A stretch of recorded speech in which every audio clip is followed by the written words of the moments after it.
दा खोथाया जाबाय दा जायखिजाया दावगानाय बा जौगानाय खामानि मावनो गोनांब्ला राजखान्थि हान्जाखौ नांगौ। बिदिनो जों दा बिकेडब्लिउसिनि सिङाव थानाय जों नलबारि जिल्लायाव गोबां बर' गामि प्राय 80+। दा बेफोर गामियाथ' जोंनिया गोग्लैसोनानै दोङो। सोरबा बिजेपिदो सोरबा एजिपिदो सोरबा कंग्रेसदो राजखान्थि गुबुन हारिजों जोङो थांफानानै जोंहा दासिमबो जों बर' हारिया दावगानो हायाखै।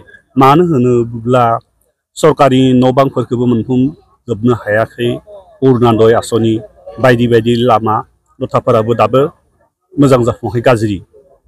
बेखायनो आं सानो दा बे राजखान्थि हान्जाया जोंनि साननाय थांखिफोरखौ जाफुंहोगोन होननानै।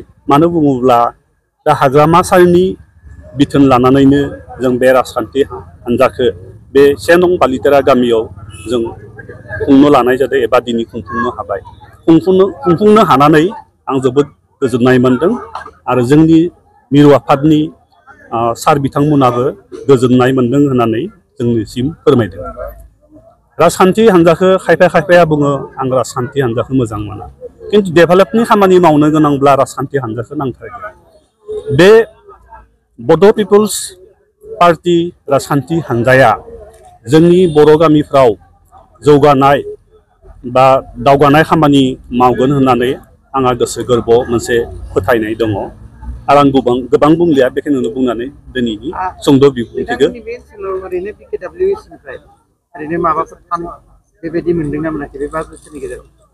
फाना ओरैनो जोंनि बे ओनसोलाव नाहेरिबारि ओनसोलाव 10 लाख मोनदों होननानै आं खोनादों। नाथाय 10 लाखनि मादाव 1 लाखनिबो खामानि जायाखै बेखौ आं खोनादों।